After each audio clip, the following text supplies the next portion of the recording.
There's a place in Namibia, Africa called the Skeleton Coast. A stretch of beach so desolate and harsh that many shipwrecks and marine animal bones lay all over the shoreline. My dad has told me many stories about that place. This time, we found our own version of the Skeleton Coast in the north end of the Sea of Cortez, Mexico. We saw lots of skeletons. We saw whale bones. We saw fish bones. We even saw a coyote eating a dolphin. But to get there, it was an adventure in itself. We roamed through the Sonoran Desert. We had to deflate our tires so we wouldn't get stuck in the sand. Yeah, but that didn't help much. We did get stuck in the soft sand. Twice. Yet, each time, we managed to get out and so we marched on. We stopped at 2 different communities to bring them toys and clothes we brought from our friends back home. They were very appreciative and always with a smile on their faces. My dad says we live in a bubble in the US, so that's why he takes us on all of these adventures, so we can see what life is like outside of this bubble. I don't understand what this so-called bubble is, but for now, I'm just happy to come along and learn. We rode on the shoreline a bit more, until we finally got to La Punta Primera. Nobody lives there, just a group of men and women that come every day to catch shrimp. The men come and go with their boats. The ladies separate their catch. The men get paid 700 pesos per day, or $36, while the ladies get 400 pesos, or $20. ¿Usted ya trabaja aquí hace cuánto tiempo? No, pues tengo aquí 23 años. 23 años. 23. Sí. Se empezó a trabajar a los 5. No, me casé con uno de aquí. It was from there that we got into our boat, or panga, as they call it here, to ride out to San Jorge Island. My dad says that a group of sea lions live there, so he wanted to take us snorkeling with them. Nolly is the guy responsible for protecting and studying the place. Dan talked a lot with Nolly. He wanted to know about everything.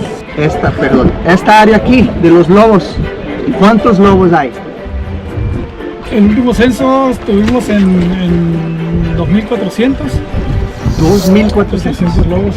¿Y uno se puede meterse con ellos? Pues, se puede buscar un remanso como aquí. Sí.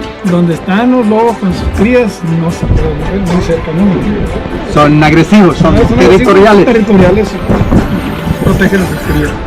Y si yo me meto con ellos, me van a hacer algo. Sí, el macho puede atacar si estás muy cerca de las crías. Sale.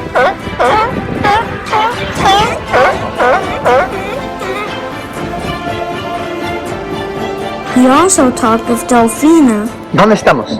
Estamos en la isla San Jorge. ¿Qué pasa aquí? ¿Qué hay aquí? Es una colonia de lobos marinos. Nosotros nos dedicamos al monitoreo del lobo marino. Lo estamos haciendo empezamos en mayo. En mayo, lo que resta del año. Estamos llevando a cabo cada mes un censo de población sobre el lobo marino para saber la cantidad de lobo que hay.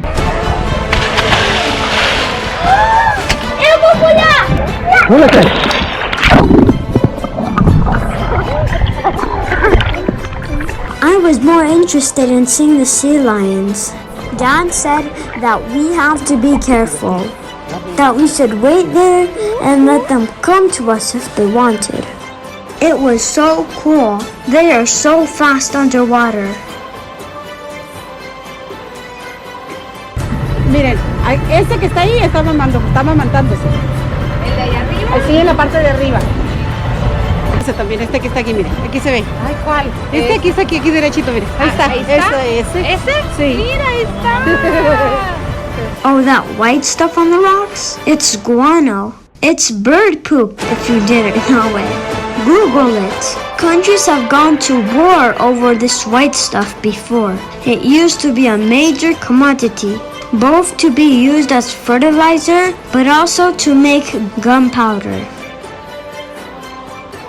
So our day was like this, moving along to different parts of the island. Lucas and I helped too. My dad said we couldn't just come along for a ride, that we had to make ourselves useful, that we needed to help around the boat. Every once in a while, we would stop and swim a little bit more.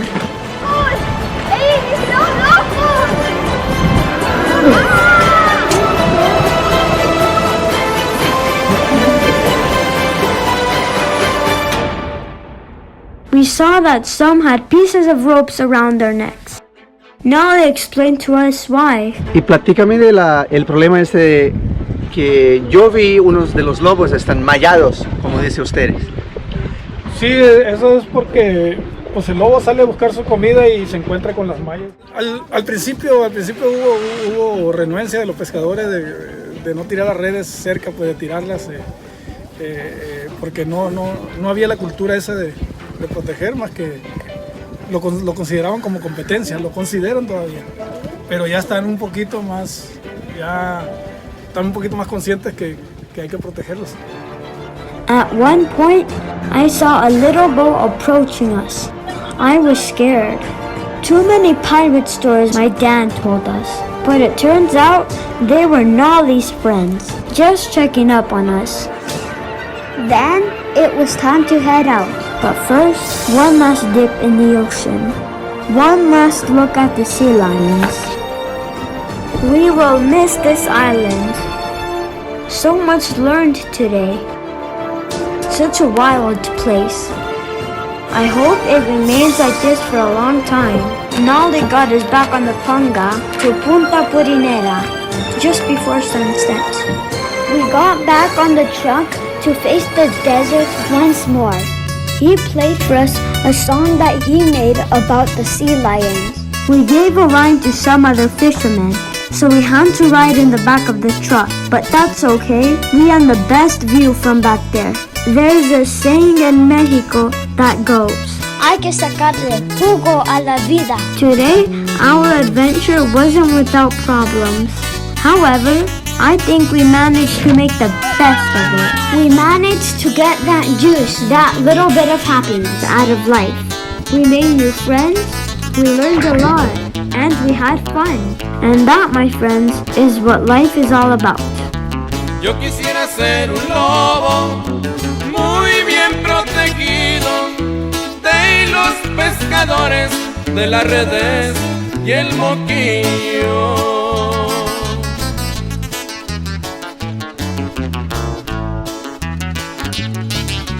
Yo quiero que me protejan la isla San Jorge, que es mi casa hogar del Pato.